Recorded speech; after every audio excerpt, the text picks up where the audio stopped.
कन्हैया कुमार यहाँ पर मौजूद हैं। मैं अब ये मंच उनके हवाले करती हूँ कि वो आज की प्रेस वार्ता के मुख्य बिंदु आपके सामने रखें। जब उनकी बात पूरी हो जाएगी उसके बाद हम आपके सवाल के लिए।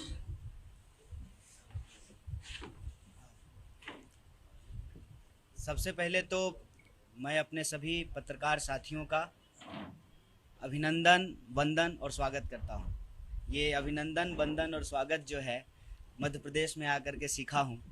आप भारत जोड़ो यात्रा के हर बैनर पे ये लिखा हुआ आप देखे होंगे और विशेष रूप से मैं आप सभी साथियों को धन्यवाद करता हूं कि आप हमारी भारत जोड़ो यात्रा को कवर कर रहे हैं। पूरी भारत जोड़ो यात्रा की तरफ से आपका शुक्रगुजार हूं, आपको धन्यवाद करता हूं। जैसा कि रागिनी जी ने बताया कि इस प्रेस वार्ता के कुछ बिंदु हैं, तो सबसे पहला बिंदु तो ये है कि आप सबके मन में भी जो है एक उत्सुकता रही होगी और हमारे मन में भी जो है यह बात थी कि जब हम दक्षिण से उत्तर की तरफ पहुंचेंगे तो इस यात्रा का स्वरूप क्या होगा, जनता इसका किस तरीके से अभिनंदन करेगी, पत्रकार साथी जो है किस तरीके से इसके बारे में रिपोर्ट करेंगे। और सबसे बड़ी बात जो एक्सपेक्टेड था कि हमारी जो मुख्य विचारधारात्मक विपक्ष है भाजपा, वो किस तरीके से इसके ऊपर हमला करेगी। और आप सबने देखा है कि जैसे कन्याकुमारी से यात्रा चली उसी स्वरूप में, उसी उत्साह में यहाँ पर भी जो है बड़े पैमाने पे लोगों ने मध्य प्रदेश की सीमा पे हमारा स्वागत किया। आप लोगों ने जो है उसको कवर किया और जैसा कि स्वाभाविक है भाजपा अपने उलझुल हमलों से इस पे लगातार यात्रा पे हमले कर रही है। सबसे पहले तो ये जो सवाल लोग पूछ रहे थे कि उत्तर में क्या होगा, दक्षिण तो जो है उनका मजबूत होम ग्राउंड है। तो सबसे पहली बात तो ये जो विचार मन में है और जो इस विचार से लोग सवाल पूछते हैं, ये जो उत्तर और दक्षिण का भेद करते हैं, उस भेद को मिटाने में यह यात्रा अपने शुरुआती कदम में ही कामयाब हो चुका है। कि यात्रा जैसी जिन उद्देश्यों को लेकर के कन्याकुमारी से चली थी वैसी ही उन उद्देश्यों को लेकर के आगे भी बढ़ती जाएगी और कश्मीर तक पहुंचेगी। ये जो भेद है उत्तर से दक्षिण का, पूरब से पश्चिम का, ऊंच से नीच का, आसमान से धरती का, इस भेद को मिटाना ही इस यात्रा का लक्ष्य है। क्योंकि हम बार बार कह रहे हैं देश जमीन से जुड़ा हुआ है, लेकिन देश देश के लोगों से बनता है, देश देशवासियों से बनता है। जब देशवासी इकट्ठा रहेंगे तभी देश भी इकट्ठा रहेगा। और हम ये देख रहे हैं कि लगातार देशवासियों को आपस में विभाजित करने का, उनको बांटने का, उनके बीच में डर फैलाने का, नफरत फैलाने की एक राजनीतिक चेष्टा हो रही है। और इसी राजनीतिक चेष्टा के खिलाफ, क्योंकि हमारी ये समझदारी है कि जब हम एकजुट रहेंगे तो हम अपने बुनियादी सवालों पे बात करेंगे, रोजी रोजगार की बात करेंगे, काम की बात करेंगे, प्रगति की बात करेंगे, विकास की बात करेंगे। ये जरूरी मसलों पे बातचीत होगी और जो गैर जरूरी मसले हैं, नफरत की बात, भेद की बात, बंटवारे की बात, ये पीछे छूटेगी। और यात्रा उस उद्देश्य को लेकर के चल रही है। और जैसा पहले दिन से यात्रा पे भाजपा हमला कर रही है, कभी राहुल जी के जूते के फीते पर, कभी जो है राहुल जी के टी शर्ट पर, कभी जो है राहुल जी के साथ जो महिलाएं चलती हैं उनका हाथ पकड़ करके क्यों चल रहे हैं। अरे भाई, क्यों नहीं चलेंगे? अगर हम इस देश के वासी हैं और हम सब भारतवासी अगर आपस में भाई बहन का, बेटा और माँ का ये रिश्ता है तो क्यों नहीं हाथ पकड़ेंगे। लोग जो है सहारे को महत्व देते हैं। हमारी संस्कृति में, भारतीय संस्कृति में कहते हैं कि बेटा और बेटी जो है बुढ़ापे का सहारा होते हैं। जब देश एक संकट से गुजर रहा है, महिलाएं असुरक्षित महसूस कर रही हैं, इस देश में रहने वाले नौजवानों को लगता है कि रोजगार की सुरक्षा उनको नहीं मिल पा रही है, तो वो आकर के जो है राहुल जी का हाथ थामते हैं, राहुल जी प्यार से उनका हाथ थामते हैं। लेकिन जो अपना परिवार छोड़ करके भाग जाते हैं ना, जिम्मेदारियों से भाग जाते हैं, वो ये बात नहीं समझ सकते हैं कि जिम्मेदारी उठाना क्या होता है। अभी मैं देख रहा हूँ हाल के दिनों में एक हमला और हुआ है राहुल जी की दाढ़ी पे, और एक जो है मुख्यमंत्री ने कहा कि राहुल जी की दाढ़ी जो है वो किसी बाहर के नेता का नाम ले रहे थे, आई डोंट नो। तो मैं ये कहता हूं कि हमारे नेता दाढ़ी कैसे रखें इसकी चिंता आप छोड़ दीजिए, आप ये बताइए कि देश के लोग गाड़ी कैसे रखें। जब 100 रुपये लीटर पेट्रोल बिकेगा तो गाड़ी कैसे रखेंगे। प्रधानमंत्री जाकर के कहते हैं चुनावी रैलियों में कि मैं गाली खाता हूं। महोदय, जनाब, आप गाली खाते हैं, आप बताएं कि हम थाली में क्या खाएं। जब दाल 200 रुपये किलो बिकेगी और जो है लोगों को नींबू 200 रुपये किलो खरीदना पड़ेगा, तो आप तो गाली से पेट भर लेंगे। देश के जो लोग हैं वो थाली में क्या रखें, इस सवाल का आप जवाब दें। बार बार जो है बुनियादी सवालों को गुमराह करने की कोशिश की जाती है। अभी मध्य प्रदेश जब यात्रा आई है तो शिवराज जी बयान दे रहे हैं, उनके मंत्री बयान दे रहे हैं, तो मुझे उनका एक पुराना बयान याद आ गया। मैं वाशिंगटन नहीं गया हूं, मेरे पास पासपोर्ट नहीं है, लेकिन अगर मध्य प्रदेश की ये सड़कें, बुरहानपुर से हम चल रहे हैं, अगर ये वाशिंगटन की सड़क है तो बहुत घटिया है। इतना घटिया है कि आपको अलग से पाउडर लगाने की जरूरत नहीं है, धूल से जो है पूरा मेकअप हो जाएगा आपका। इतनी खराब सड़कें, और आप लोगों की स्थिति देखिए, लोग जो है गरीबी में जीने को विवश हैं। आदिवासियों से जो है उनका हक और अधिकार छीना जा रहा है, नौजवानों के पास रोजगार नहीं है, किसान आत्महत्या करने को विवश हैं। पीछे कई किसानों ने कहा कि सोयाबीन की खेती के चलते वो तबाह हो गए हैं, क्योंकि सोयाबीन का उनको दाम नहीं मिलता है, कपास का दाम नहीं मिल रहा है। तो ये मध्य प्रदेश के बुनियादी सवाल हैं, और भारत जोड़ो यात्रा अपने इसी पवित्र उद्देश्य को लेकर के चल रही है कि किसी भी सूरत में भारतीय राष्ट्रीय कांग्रेस ने देश के को जो आज़ादी दिलाई, जो संविधान प्रदत्त अधिकार लोगों को दिलाए, वो किसी भी कीमत पे जो है छीनने नहीं देंगे। देश में नफरत नहीं फैलेगा, हम एकजुट रहेंगे, और एकजुट देश की प्रगति रोजी रोटी, कपड़ा, मकान, शिक्षा, स्वास्थ्य, सड़क, बिजली, पानी के सवाल पे होती है। इस सवाल पे सरकार की जवाबदेही तय की जाएगी। और इस यात्रा की एक खास बात है कि हम अपने मन की बात नहीं सुना रहे हैं, ये हमारी पार्टी और हमारे नेता का कैरियर का सवाल नहीं है। इस देश के अंदर 45 साल में जब सबसे ज्यादा बेरोजगारी है तो उन नौजवानों के कैरियर का सवाल है। इसीलिए यह यात्रा जब कन्याकुमारी से चली थी तो ये भारतीय राष्ट्रीय कांग्रेस के लिए उत्सव था। अब जब यह यात्रा 2000 किलोमीटर से ज्यादा चल चुकी है और हम सतपुरा की पहाड़ी की उस तरफ से सतपुरा की पहाड़ी के इस तरफ आ चुके हैं, तब ये यात्रा उत्सव से महोत्सव बन चुका है। इस महोत्सव में आप सब भी किसी न किसी रूप में शामिल हैं। विरोध करने के लिए ही सही, भाजपा भी इस यात्रा को लाइव देख रही है। तो इस महोत्सव में पूरे देश का भारत जोड़ो यात्रा की तरफ से स्वागत है। आप सबको एक बार पुनः धन्यवाद, शुक्रिया। ये एक शेर है कि तू इधर उधर की बात मत कर, ये बता कुंबा तू उनका, ये कितना कांग्रेस में कितना मौजूद है? कल का एपिसोड अशोक गहलोत और सचिन पायलट का देखा, आज एक आपके मध्य प्रदेश के मीडिया कोऑर्डिनेटर ने बीजेपी ज्वाइन कर लिया, तो ये कितना मौजूद है कांग्रेस के ऊपर? देखिए, सबसे पहली बात तो ये है कि मुझे बड़ी खुशी होती है कि पूरा देश जो है भारतीय राष्ट्रीय कांग्रेस की चिंता कर रहा है कि हमारे घर के भीतर क्या हो रहा है, हमारे किचन में क्या बन रहा है, हमारा कौन नेता क्या बोल रहा है। तो यह चिंता से हम लोग बहुत प्रसन्न हैं। लेकिन हम आश्वस्त कराना चाहते हैं आपके माध्यम से पूरे देश को, कांग्रेस पार्टी 1885 में बनी थी, इस देश की सबसे बड़ी पुरानी पार्टी है, और कई झंझावत हमने देखे हैं इधर से उधर। और जहां तक आप टूट और बिखराव की बात करते हैं, कई तो कांग्रेस से निकले हुए लोग मुख्यमंत्री बन के घूम रहे हैं। भाजपा के मंत्रिमंडल को देखेंगे तो कई प्रमुख मंत्री बने हुए हैं जो जब तक कांग्रेस में थे तो भाजपा उनको परिवारवादी कहती थी, भ्रष्टाचारी कहती थी। अब वो जो है मुख्यमंत्री बने हुए हैं, वहां जो है मंत्री बने हुए हैं। तो कांग्रेस पार्टी के लिए कोई नई बात नहीं है। जब परिवार डेमोक्रेटिक होता है ना, तो हर सदस्य को बोलने का अधिकार होता है। जब परिवार एटोक्रेटिक होता है ना, तो लोग डर से जाकर के आत्महत्या कर लेते हैं। हमारा इंटरनल मैटर है, हमारे सीनियर लीडर यहाँ मौजूद हैं, पूरा जो है नया जो है अध्यक्ष चुने गए हैं। कुछ दिन में जो है सीडब्ल्यूसी का भी चुनाव होगा, सीडब्ल्यूसी का गठन होगा। हम अपने इंटरनल मैटर को संभाल लेंगे। आपने चिंता जाहिर की, देश की क्यूरियोसिटी है, इसके लिए हम अपनी पार्टी की तरफ से, भारतीय राष्ट्रीय कांग्रेस की तरफ से आप सबका शुक्रिया अदा करते हैं।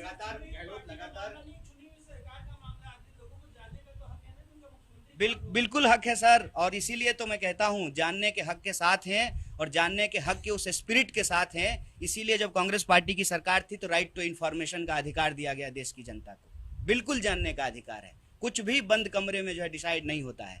लेकिन कहता हूं कि आप हमारी पार्टी को एक परिवार के तौर पे देखिए। भेद विभेद होते हैं, बहस होता है, आप लेकिन हमारे एक्सपीरियंस पे भी भरोसा रखिए कि इतने साल से देश को चलाए हैं तो अपनी पार्टी भी चला रहे हैं। जहां तक विभेद का सवाल है, हम नौजवानों में एक बात होती है कि हमको जो है कई बार समस्याओं को देख करके लगता है कि इसका कोई निराकरण नहीं होगा। समस्या अपने साथ समाधान लेकर के आती है, इसका भी समाधान हो जाएगा। आप जो प्रश्न पूछ रहे हैं उस प्रश्न से तो हम इनकार नहीं कर रहे हैं। हम ये नहीं कह रहे हैं कि जो है कोई मतांतर नहीं है, मतांतर को भी स्वीकार कर रहे हैं। और मैं ये भी कह रहा हूं कि वॉइस ऑफ डिसेंट होना ये डेमोक्रेटिक पार्टी का लक्षण है, इसको भी जो है हम प्राउडली एक्सेप्ट कर रहे हैं। जहां तक फैसलों की बात है उसके लिए वो बॉडी है, उसके लिए प्रेस कॉन्फ्रेंस नहीं है, इसके लिए मैं क्षमा चाह रहा हूँ। जो टोन बना था, आपकी यात्रा का जो टोन बना था, बढ़िया टोन चल रहा था, राजस्थान में जाने वाले हैं आप लोग, उससे पहले गहलोत साहब ने छोड़ दिया। नहीं, देखिए ये सब मैं आपसे आग्रह करूंगा कि ये सब भाषा का इस्तेमाल ना करें। वो एक प्रदेश के जो है चुने हुए मुख्यमंत्री हैं, बम फोड़ दिए, ग्रहण लग गया। नहीं, आपसे मैं ये आग्रह करता हूँ कि ये प्रेस वार्ता, मैं जिस विनम्रता से आपके सवालों का जवाब दे रहा हूँ, आप भी अपनी जवाबदेही तय करें। ये प्रेस कॉन्फ्रेंस भारत जोड़ो यात्रा को लेकर के है। आप इससे संबंधित जो भी प्रश्न पूछना चाहते हैं पूछें, और बड़े धैर्य से मैं आपको जवाब दूंगा कि भारत जोड़ो यात्रा पे चुनाव के परिणाम का, पार्टी के भीतर होने वाले किसी विवाद का कोई असर नहीं पड़ेगा। जैसा मैंने आपको कहा था और हमारे साथियों ने कहा था कि दक्षिण से यात्रा को उत्तर आने दीजिए, सारी उत्सुकता समाप्त हो जाएगी। लोग यही कह रहे थे ना जब हम लोग केरल में चल रहे थे कि आप तो केरल में हैं, देखेंगे मध्य प्रदेश में क्या होगा। मध्य प्रदेश में भी लोग आ रहे हैं, अपनी बात आ रहे हैं। तो हम ये कह रहे हैं कि वैसे ही राजस्थान में भी यात्रा चलेगी, क्योंकि ये यात्रा जो है, जो मैं कह रहा हूं, पहले भारतीय राष्ट्रीय कांग्रेस के लिए उत्सव था, अब ये देश के लिए महोत्सव बन चुका है।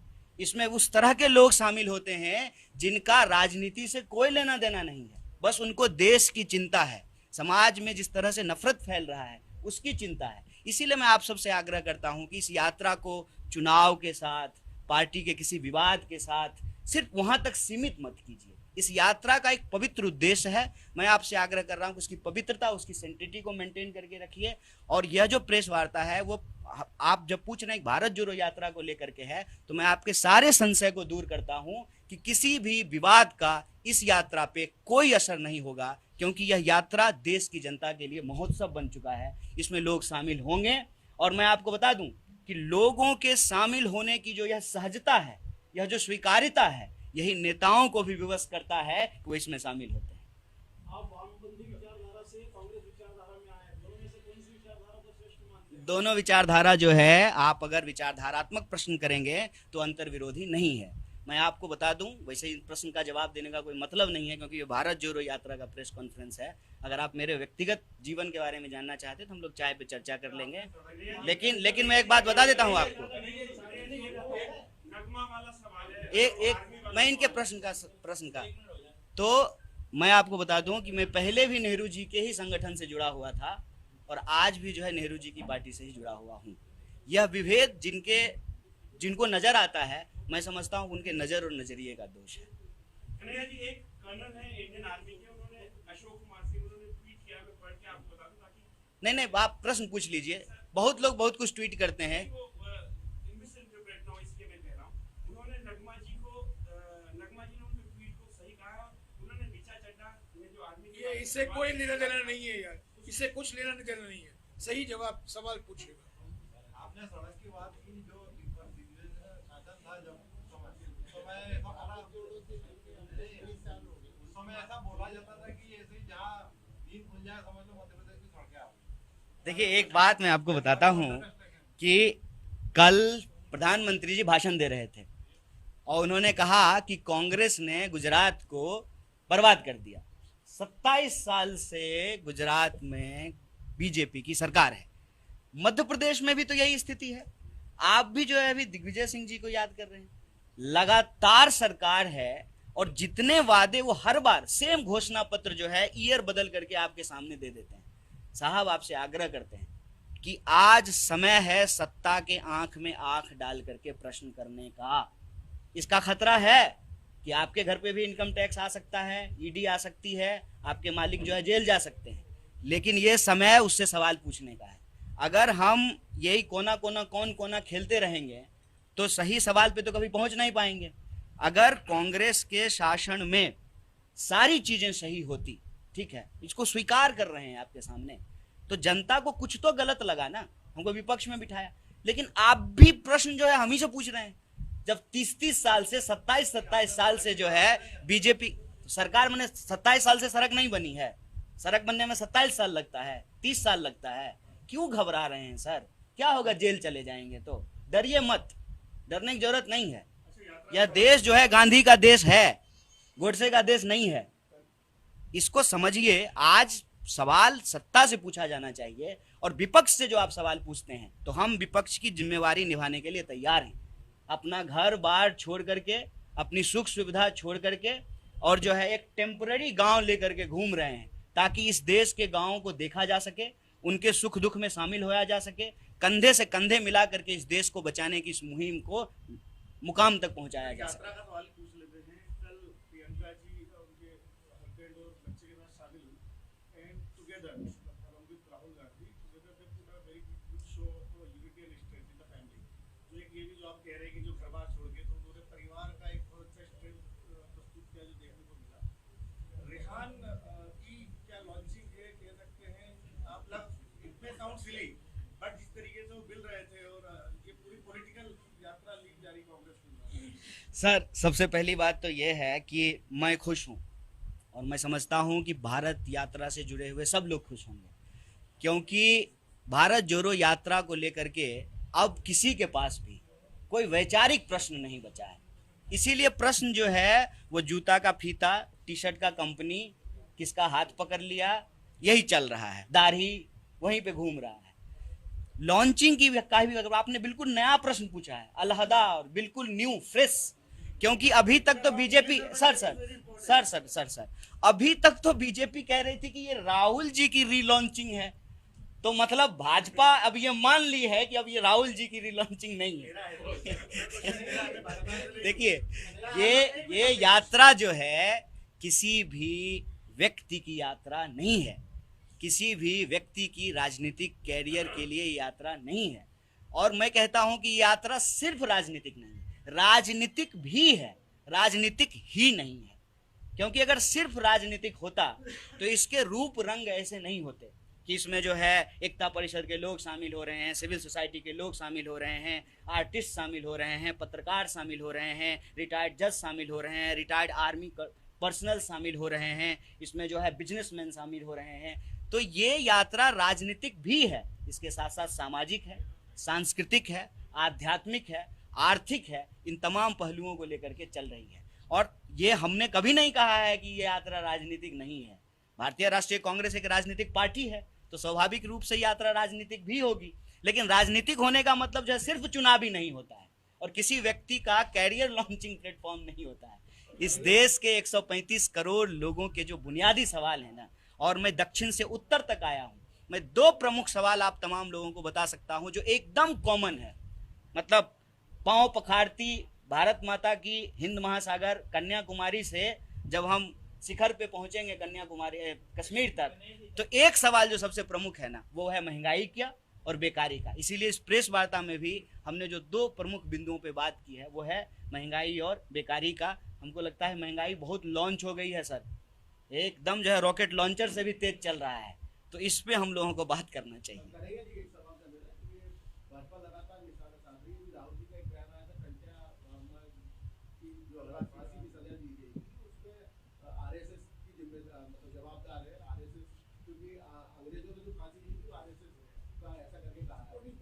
देखिए, इसमें ना एक बात मैं आपको बोल देता हूँ, वैसे सर ज़्यादा अच्छे से इसका जवाब देंगे। हमने जितना इतिहास पढ़ा है उस इतिहास में जो एक मोटी बात आप समझ सकते हैं 1942 से लेकर के 2022 तक। 1942 में जब गांधी जी के नेतृत्व में भारत छोड़ो आंदोलन हो रहा था अंग्रेजों के खिलाफ, तब भी आरएसएस अंग्रेजों के साथ थी। और आज जब राहुल गांधी जी के नेतृत्व में 2022 में भारत जोड़ो आंदोलन हो रहा है, तब भी ये लोग विचारधारात्मक तौर से देश को बांटने वाली विचारधारा के साथ खड़े हैं। कैसे? जब आप शमशान कब्रिस्तान करेंगे, जब आप समाज को उसके पहचान के आधार पर बांटेंगे, तो ये भारतीयता और उसकी संस्कृति के विरुद्ध है। क्योंकि गांधी कहते हैं रघुपति राघव राजा राम, पतित पावन सीताराम, ईश्वर अल्लाह तेरो नाम, सबको सन्मति दे भगवान। ये मैं बस खत्म कर रहा हूं। तो ये जो भावना है ये भारतीयता की भावना है, और इसी भारतीयता की भावना को स्थापित करने के लिए, इसको अंग्रेजों की मानसिकता से, जिसको कहते हैं कॉलोनियल मेंटेलिटी, उससे मुक्त कराने के लिए इस देश में संघर्ष हुए। और उस संघर्ष को के साथ जो लोग खड़ा नहीं हुए वो देश के साथ गद्दारी किए थे। और आज जब हम रोजी रोटी की बात कर रहे हैं और जो रोजी रोजगार छीनने वाली पॉलिसी है उसके खिलाफ लड़ रहे हैं, तो जो लोग उनके साथ खड़े हैं, जो अपने दोस्त के साथ खड़े हैं, वो देश के खिलाफ खड़े नहीं है। किनका? विचार की बात हुई है। अगर आप वैसे कहेंगे तब तो बीजेपी 1980 में बनी है, तब तो बीजेपी पे तो जो है कोई विचारधारात्मक प्रश्न ही नहीं खड़ा करना चाहिए। विचार की बात है, विचार को समझेंगे कि विचार जो हैं, हम कहते हैं कि दो तरह के विचार हैं। एक गांधी का विचार है जो सबको साथ में सम्मति से ले चलने की बात कर रहे हैं, और दूसरा गोडसे की विचार है जो कह रहा है कि अगर आपका पहचान अलग है तो आप साथ नहीं रह सकते। ये विचार का प्रश्न है। सर एक बहुत छोटा और इम्पोर्टेंट आप दोनों से पूछूं, why there is a narration? आप तो बुगली मारते रहते हैं। Why there is a narration that people having to inclination towards Hindutva, Hindu Dharma or Sanatan Dharma, whatever you can call it, are liking with BJP, not Congress? नहीं, मैं समझा नहीं आप। नहीं, ये कह रहे हैं कि क्यों लोगों का लगाव है हिंदुत्व से। नहीं, जो हिंदुत्व और हिंदू धर्म और सनातन धर्म की तरफ जो लोग हैं वो बीजेपी को ज्यादा लाइक क्यों कर रहे हैं और करते हैं, कांग्रेस को लाइक नहीं करते? देखिए, अगर आप इस तरह से चीज़ों को देखेंगे ना, लाइक करने का क्या पैमाना है? चुनाव जीतना, यही पैमाना है ना। तो मुझे आप एक बात बताइए कि यही प्रश्न जब हमसे पूछा जाता है कि आपके लोग चले गए वहाँ, ठीक है, तो वो लोग जब यहाँ थे तब भी जीत रहे थे, और वो लोग जब वहाँ गए तो तब भी जीत रहे हैं। तो ये लाइकिंग का पैमाना क्या है? लाइकिंग का पैमाना सिर्फ और सिर्फ जो है, हम अभी चुनावी रिजल्ट को देख रहे हैं। चुनावी रिजल्ट जो है ना, लाइकिंग का पैमाना नहीं है। और इसका एक मात्र उदाहरण मैं आपको देता हूँ। लाइकिंग के आधार पर विचारधारात्मक सवाल पे तो गांधी जी और गोडसे की विचारधारा अलग अलग है, और आप जानते हैं कि ये गोडसे को मानने वाले लोग हैं। तो ये 2 अक्टूबर को गांधी के सामने फूल चढ़ाने क्यों जाते हैं? तो देश गांधी को ज्यादा पसंद करता है कि गोडसे को? आप मुझे बस ये तय करके बता दीजिए। और माफ कीजिएगा, मैं बार बार कहता हूँ, हिंदू धर्म एक महान धर्म है, इसको किसी राजनीतिक विचारधारा से जोड़ करके इसको बदनाम न किया जाए। अंग्रेजी ट्रांसलेशन में लोग जो है बोल देते हैं हिंदुत्व, लेकिन ये हिंदू नहीं है, इसको समझना पड़ेगा। जैसे मैं एक एग्जांपल हमेशा देता हूँ, हम मर्द हैं, जरूरी नहीं है कि मर्दवादी हो। आप किसी एक जाति में पैदा हुए हैं, जरूरी नहीं है कि आप जातिवादी हो। जातिवादी होना एक नकारात्मक विचार है। किसी जाति में पैदा होना आपके हाथ में नहीं है। मसलन आप हो सकता है ब्राह्मण हो, जरूरी नहीं हो कि आप ब्राह्मणवादी होंगे। किसी भी नकारात्मक विचार को जो समेट करके चलता है और उसके आधार पे जो राजनीति करता है, उसको आप अलग कर दीजिए। और हिंदू धर्म इस देश की संस्कृति में बसी हुई है, जिसमें सहिष्णुता है, स्वीकार्यता है, बड़ों का सम्मान है, विश्व शांति की बात है, एकता की बात है। तो इसको जानबूझ करके एक किया जाता है। मैं बार बार कहता हूँ, फेयर एंड लवली का क्रीम नहीं है, मुंह में लगाने का अलग, पैर में लगाने का अलग। और अक्सर जो है हमारे ऊपर भी लोग ये सवाल उठाते हैं कि आप सॉफ्ट कर रहे हैं। कोई सॉफ्ट हार्ट नहीं कर रहे हैं। हम सर्वधर्म संभाव में भरोसा रखते हैं, हम हिंदू हैं, और इसमें जो है कोई ग्लानि की बात नहीं है, इसकी स्वीकार्यता है, ये एक बात है। लेकिन हमारा धर्म किसी भी दूसरे धर्म को मारने की, हत्या करने की, नफरत फैलाने की इजाजत नहीं देता है, क्योंकि हम विश्व एकता और शांति की बात करने वाले लोग हैं। इसीलिए मैं बार बार कहता हूँ, प्रभु का नाम लेकर के लोग अपनी दुकान चलाते हैं, ये एक अलग बात है। और धर्म जो है उसका काम धार्मिक उपासनाओं के लिए है, प्रार्थनाओं के लिए है, पूजा के लिए, वो एक बात है। लेकिन विधानसभा चुनाव में, लोकसभा में इसका इस्तेमाल होना, ये धर्म नहीं है, ये सांप्रदायिकता है। और सांप्रदायिकता की राजनीति इस देश में आरएसएस लंबे समय से की है और भाजपा आज कर रही है। तो यही हम कह रहे हैं कि जो लोग अपने धर्म से प्यार करते हैं, सांप्रदायिकता उनके धर्म के विरुद्ध है और उनको सांप्रदायिकता से बच करके रहना चाहिए। और उसी सांप्रदायिकता की विचार ने इस देश में सर्वधर्म की बात करने वाले बापू की हत्या कराई। इसीलिए ये कन्फ्यूजन नहीं फैलाया जाना चाहिए। इसी के आधार पर नफरत फैलाया जा रहा है और नफरत के चलते हमारे देश के मुद्दे पीछे छूट रहे हैं। इसीलिए भारत जोड़ो का नारा है, नफरत छोड़ो, भारत जोड़ो।